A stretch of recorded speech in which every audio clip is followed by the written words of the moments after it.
Hurrengo minutuetan bilgune feministako kideak izango ditugu. Gugintzaz, botereaz, zentralitateaz, artikulazioaz, burujabetzaz, finean feminismoaz. Minutuok beraz, aditu eta arituen ekarpena jasoko dituzte. Mugimenduan dauden ideia eta pertsonak. Kolektiboan erein, hasi eta onduz joanak. Gaur plaza hutsean, Saioa Iraola eta Amaia Sofia.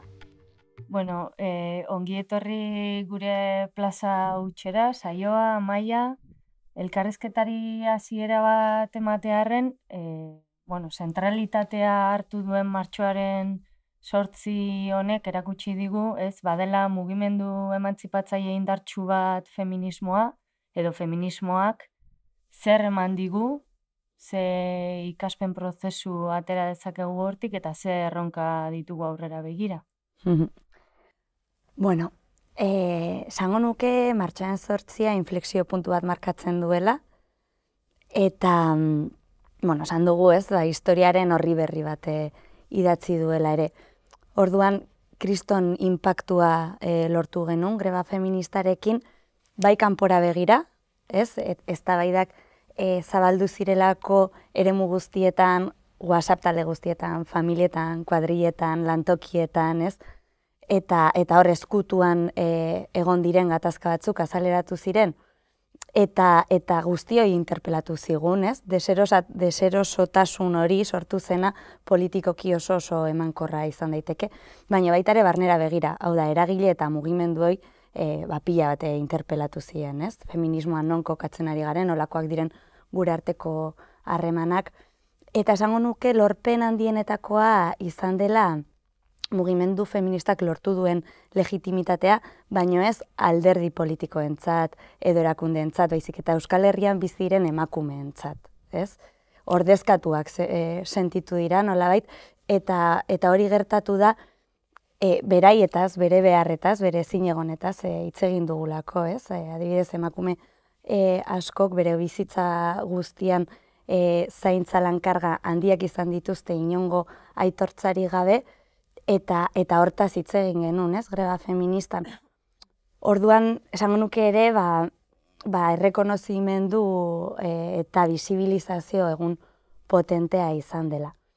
Eta nabarmenduko nuke ere lorpen moduan prozesua bera.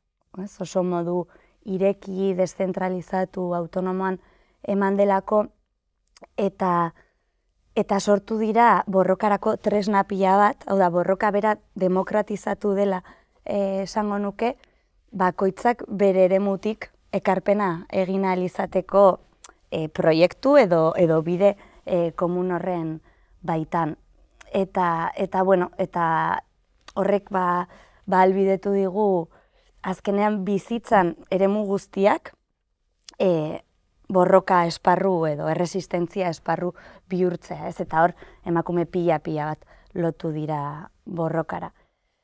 Eta, ezakit gauza pila bat esan daitezke grebaren inguruan, baina esango nuke ere ilusioa, ez? Ilusioa piztu duela, eta hain gogorra den orainaldi batean, eta etorkizunerako proiekzioak ere hain distopikoak direnean batzutan, mundu berriekin amesteko ere aukerak eman digu, narratiba berriak sortzeko, eta azkenean, komunitate eraldatzaile baten parte sentitu arazi gaitu, ez? Eta horrek alde batetik autoestima eman digu, autoestima politikoa, zerbait erradikalan parte zarela sentitzea, eta gainera horrek zure bizitza orainaldian aldatzeko tresnak ere ematen dizkizula, ez? Hori nabarmenduko nuke eta erronka moduan indar hori guztia, ez, ikusi genuena, ze azkenean martxoan 8 jendartea zegoen kalean. Hori kanalizatzea, bideratzea eta sisteman erdigune horietara enfokatzea. Ados. Eta komentatzen zenuen, ez, etorkizun distopiko horretatik abiatu, ere ikusten ari gara, badaudela olatu sozial ezberdinak, ez? Eta bizitzaren arlo ezberdin hori guztiek bateratzen dituenak, bai pentsio duinen aldeko mugimendua, martxoaren 8 izan zen, Altsasuko gazten babeserako ere mugimendu handia ikusten ari gara, olatu sozial bat badago, ez? Nola ikusten duzu beraz Euskal Herriko pultsu sozial hori nola dago eta ze energia sortzaile ikusten dira Euskal Herriko eremu ezberdinetan, bizitzako edo esparru ezberdinetan? Guk uste dugu herrigintzan jarduteko moduak aldatzen nahi diela, bai kalea hartzeko moduei begira, bai zerbaiten parte zerk eta nola sentitzen ganez, horri lotuta ere bai, militatzeko moduei lotuta ere, gure jendartea aldaketa prozesu askotarikoa bizitzen aiga eta horren aurren ere mobilizatzeko modu eta erak ere aldatzen nahi die. Eta horren adibide izan die, batzuk aipatu dituzun adibide hoik ez. Eta guk uste du horrek aukera berrik eskaintzen dizkigula eta arrisku eta erronka batzuk ere mahai gaineratzen dizkigula. Eta aukerak badie askotariko sujetuak elkartzeko aukera ematen nahi dela, ilusioa, eraldaketa posible denaren eta gure egunerokotasunan jarri behar dugula arreta, eraldaketa bidean, zerbaiten parte izateko modu asko daudela, bai, eta hor gure ustez badao arretagune bat dela konpromisoaren ulerkera, ez? Askotan ulertu izan du konpromisoa intelektual konprometitu batzuk edo militante sutsuek soilik ginula edo zutela konpromiso politiko bat eraldaketarako, eta guk uste du konpromisoaren ulerkera zabaldu behar dugula, eta hola ulertu litekela, ez? Holako mobilizazioak, holako jarduteko era berrik azaleratzen ari diela, hau da, nolabait guk gure jendarte antolaketaren zein gure bizitzen aldaketa nahi balin badugu, eta aldaketan alde baldin bagaude ezinbesten bizitzekin gaude gure bizitzakin eta bizitzekin pluralean gaude konprometituta. Hortaz, gure egunerokotasuna ere bada konpromisoak ditugu gure egunerokotasunen, izan auzo elkartean, izan lantokietan, izan etxeetan, egitura edo politikoetan, eta nolabait konpromisoarena bada arretagune bat momentu hontan, eta ulertzea Euskal Herrin aldaketa politiko, sozial eta ekonomiko baten biden proiektu eta konpromiso era ezberdinetan aigala jarduten. Orduan, bai da hori aukera bat eta aldi beren erronka bat ere bai, eta bai ikusten duen erronka nagusienetako bat da, olatu sozialak ekarri diute momentu puntual baten ikaragarrizko indar erakustaldi bat. Baina horri jarraipena nola ematen zaion hor dao, pixkoat gakoa, eta jarraipen hortarako ze egitura organiko behar ditu, nola antolatzen den, bai gure kasu mugimendu feminista, baina bai berdintzaite euskalgintza, edo hezkuntza, edo ez, beste borroka esparru ezberdinek ere, ze antolaketa eredu behar ditun ere, gogoetarako fokua edo badao. Bada horietan, ez, eta mugimendu feministan ere, martxoa 8 ondoren, erronka bat ere bada, Amaiak aipatu duen bezala, indar guzti hau kanalizatzea, bai, baina indar guzti hau kanalizatzeko, aztertu, kontutan hartu behar da, momentu honetan ze egitura dauden bai mugimendu feministan, gure helburuak betetzeko nolako militantzia ereduak behar ditun, hau da, gure beharrak eta desioak uztartuko ditu militantzia eredu bat pixkanaka nolagoa zen eraikitzen, eta nik uste dut azkenen epe ertain luzerako borroketan gakoa ere badela gure helburuak betetzeko egiturak nolakoak izan behar duen. Ze egun puntual baten, olatu edo indar erakustaldi badao, baina horren atzen prozesu eraldatzaile potente bat dao, jende pila bat dao, eta orduan, prozesu horietan nolagoaz sujetu berrik identifikatzen, borrokara batzen, aldarrikapen berrik ere txertatzen, eta nola nik uste dut ariketa dela ere sentitzea ondokoa gehiago begiratu behar dugula, ondoan gertatzen dena, eta gehiago aitortu behar dugula, eta sentitu behar dugula gugintza bat edo ez, eraikitzen goazela askotarikoak elkarrekin.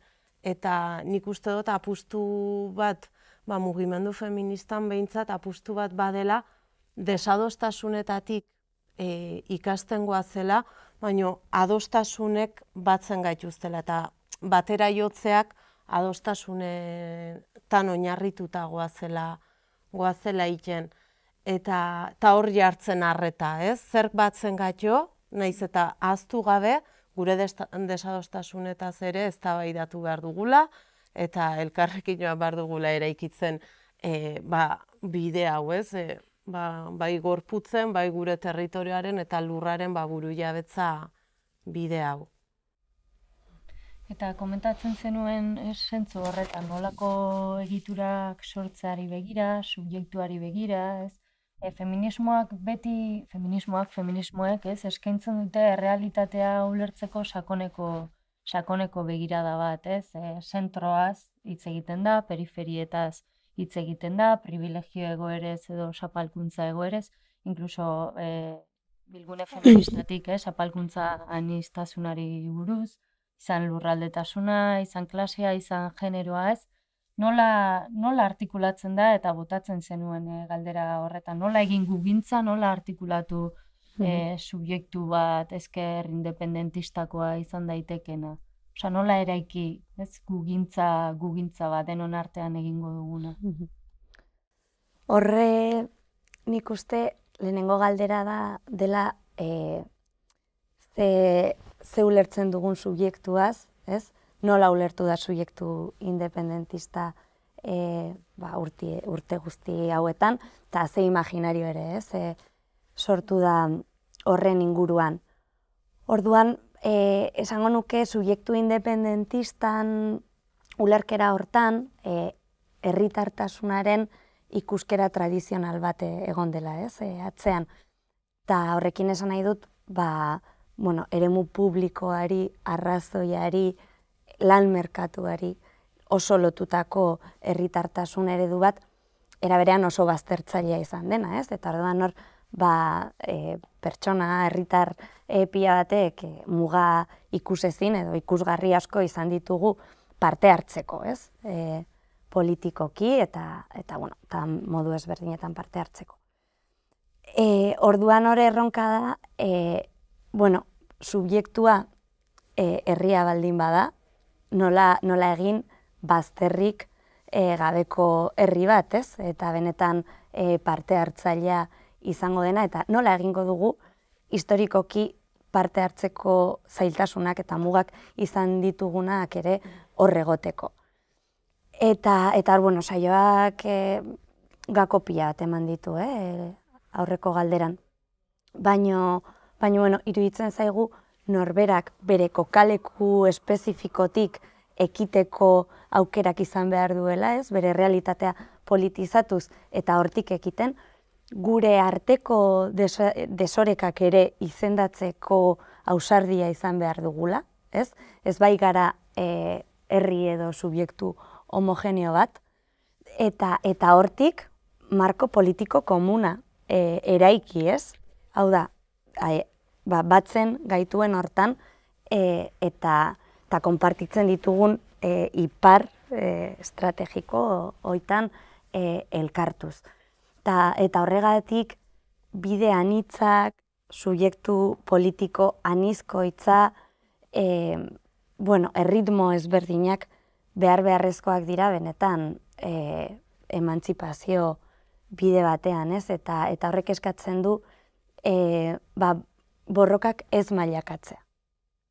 gainditzea askabide nagusi batek beste guztiak gaindituko duenaren paradigma zaharkitu hori, ez? Eta benetan borroken interkonexioa edo elkarguneetan sakontzea. Hor dago gakoa gure ustez. Ta inoren borroka instrumentalizatu gabe, ez? Guztiek aitortuz. Eta hor behar ditugu, konexio horiek sortzeko tresnak, azpiegiturak, gakoak, ez? Benetan konexio horietatik sakontzeko eraldaketa, sistemaren eraldaketan, ez?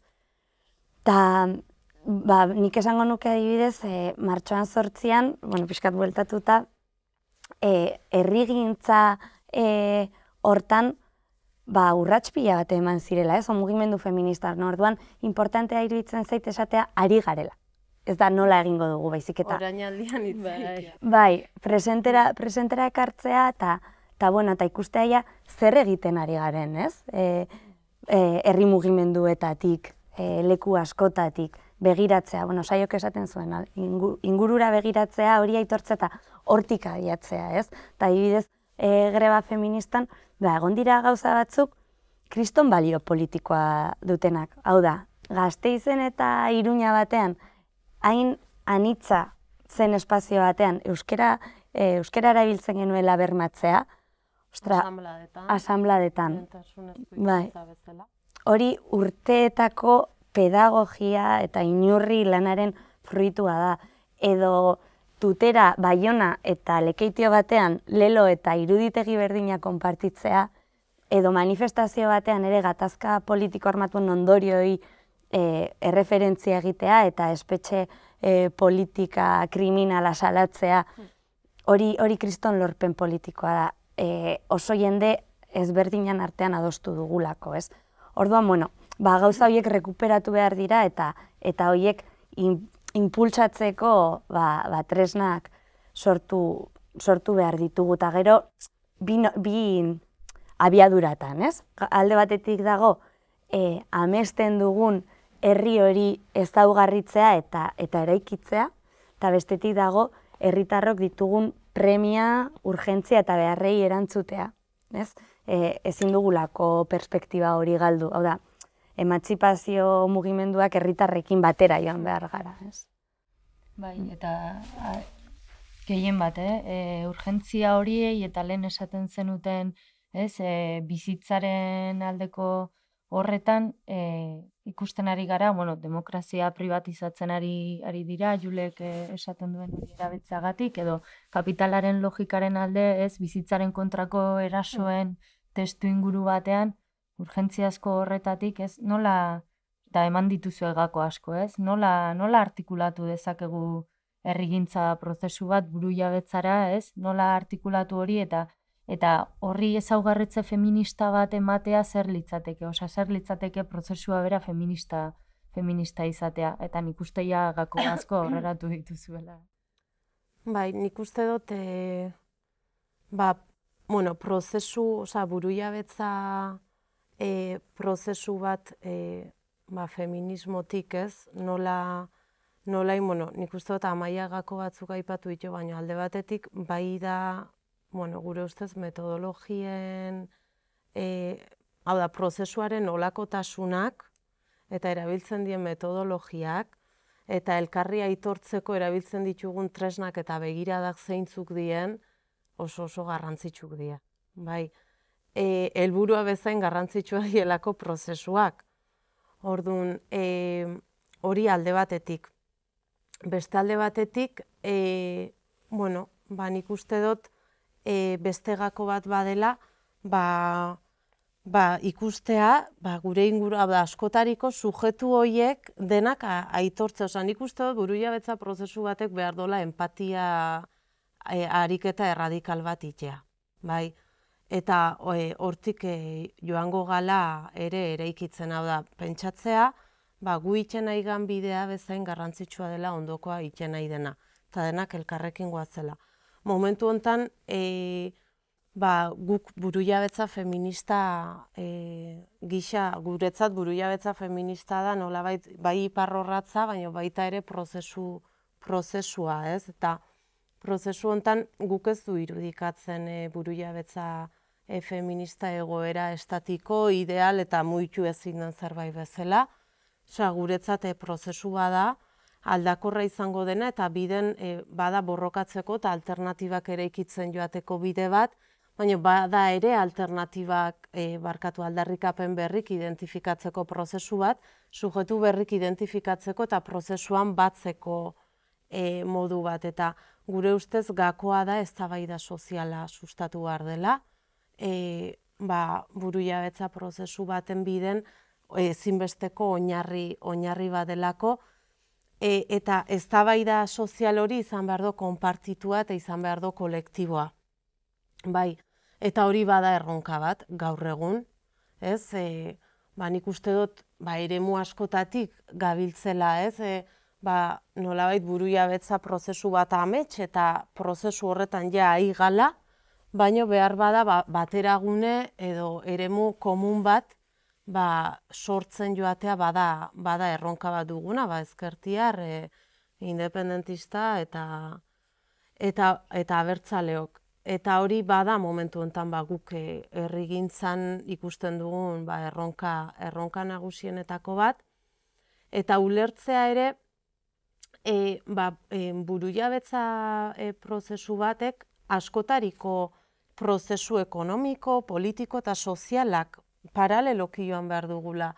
Izan diteke bide bat bateratua, baina bertan joango prozesu ezberdinek bai eztabaida ideologikoari lotuta, bai eguneroko urgentzietatik sortzen dien beharrei erantzuten dieten alternatibak edo neurriak proposatzen, eta zentzu hortan trantsizio, aldaketa hau, guretzat bai izango da bide bat, alde batetik autogestionatua izango den bide bat, baina bide instituzionala ere uztartuko den bide bat izan behar do, Euskal Herritik abiatuko dena eta Euskal Herrintzat izango dena, askotariko zapalkuntzak, bide hortan guzin, gauden eremuetan gaudela ere integratu beharko ditugula, askotariko zapalkuntzak nola eragiten diguten eta guzti horiei alternatiba bat sortzeko joango gala proposamen politikoak lantzen. Eta, azkenen,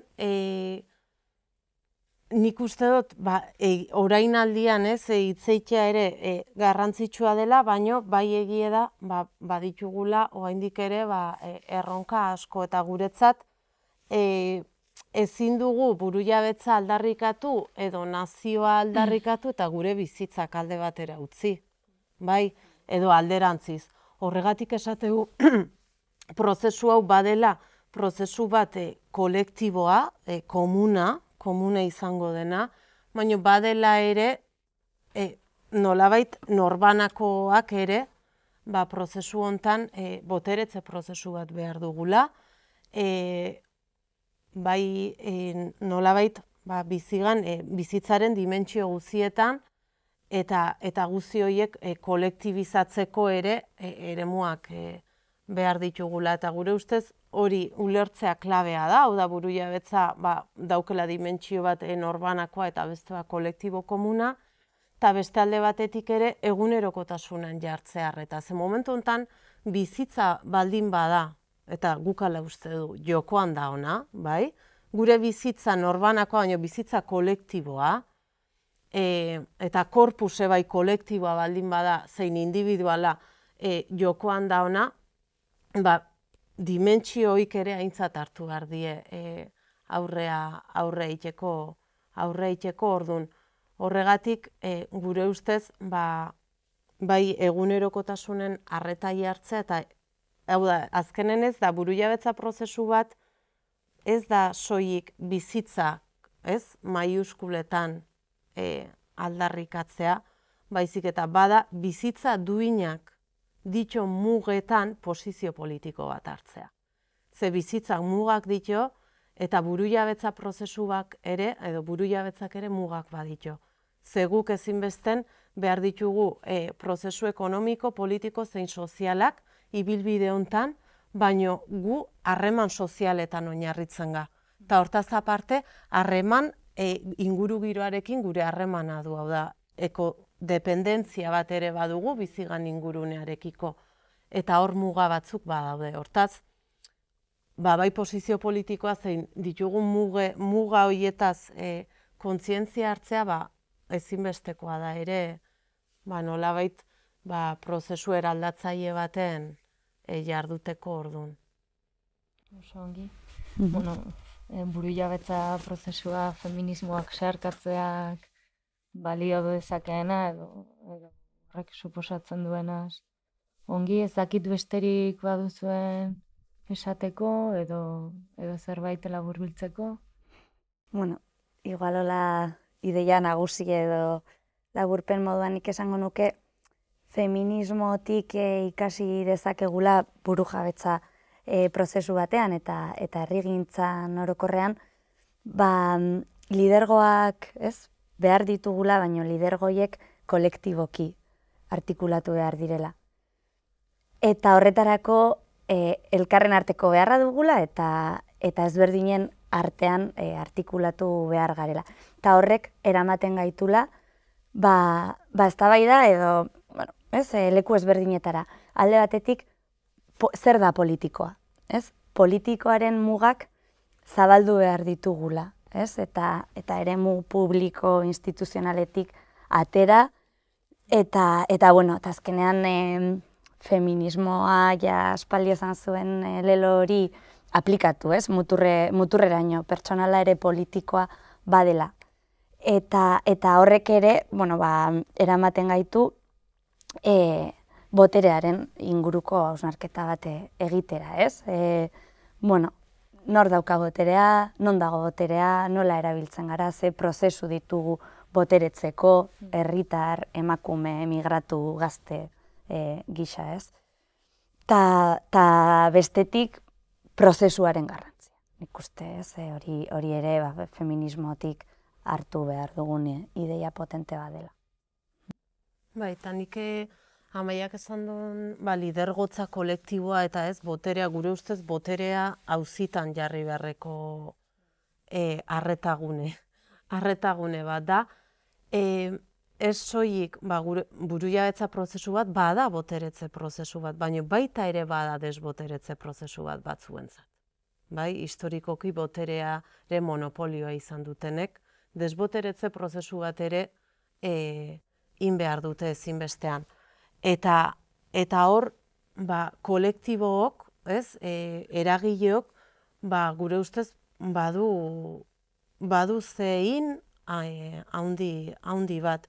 Eta da, boterearen inguruko eztabaidak gure eragileetan itxez gain, aztertu behar ditugula gure egitekoerak, gure erakundeetan, erabakiguneak zeintzuk dien, nork hartzen dituen erabakik, hau da, horrek eskatzen digula, ez soilik boterearen inguruko hausnarketa ideologikoak itea, guretzat boteretzea edo boterea bada guretzat 3 dimentsio ditu, bauke dimentsio bat izan diteke nolabait publikogoa, instituzioak, elegea, bada intimoa eta bada ere intimoa eta bestalde batetik pertsonala den.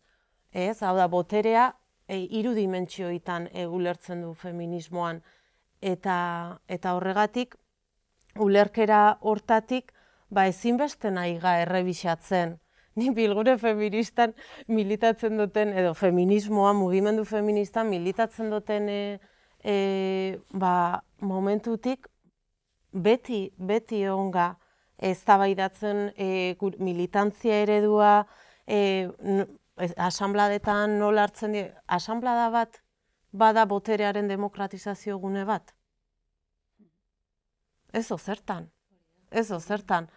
Orduan askotan, uste batzuk ere baditugu, gu geuk ere, asanblarioa da dena, eta boterea ez, baina kostiente izan behau ere, asanbladetako parte hartzea, edo berdintzait gauden lekutan gaudela, botere harremanak ditugula. eta mugimendu feministan ere, eta nolabait, elkarri interpelatzen ga, maitasunetik, baina interpelazio bat ere badao, gure artean, azkenen nik eukidezaketen posizio sozial eta ekonomikoa ez da berdine berriki ez dakit El Salvadorretik etorri den emakume militante batekin topo egiten dugunean, baina guk ere, edo nik ere bai, eta guk ere bai hemen beste zapalkuntza batzuk bizi ditugu. Eta horiek aitortza ere beharrezkoa da, orduan, azkenen boterearen auzia, hori, nik uste dut badela feminismotik ere ez, jaso dezakeun ekarpen bat, ez soilik teorizatzeko, baizik eta praktikara eramateko, eta gure egunerokotasunean gauden lekuetan, antiajumorek jartzea esateun bezala, antiajuoik ere jartzeko eta aztertzeko eta ikusteko ere bai. Guk nahi balin badugu burujabetza prozesu bat boteretze ariketa kolektibo komun bat izatea, hor aintzat hartu behar die nortzuk gauden bertan, eta batzuk boteretzeko beste batzuk desboteretu behar dutela. Oso interesgarria guztia, plazer bat izan da, biok hemen parte hartzea eta eskerrik asko. Zuei gonbidatzeatik.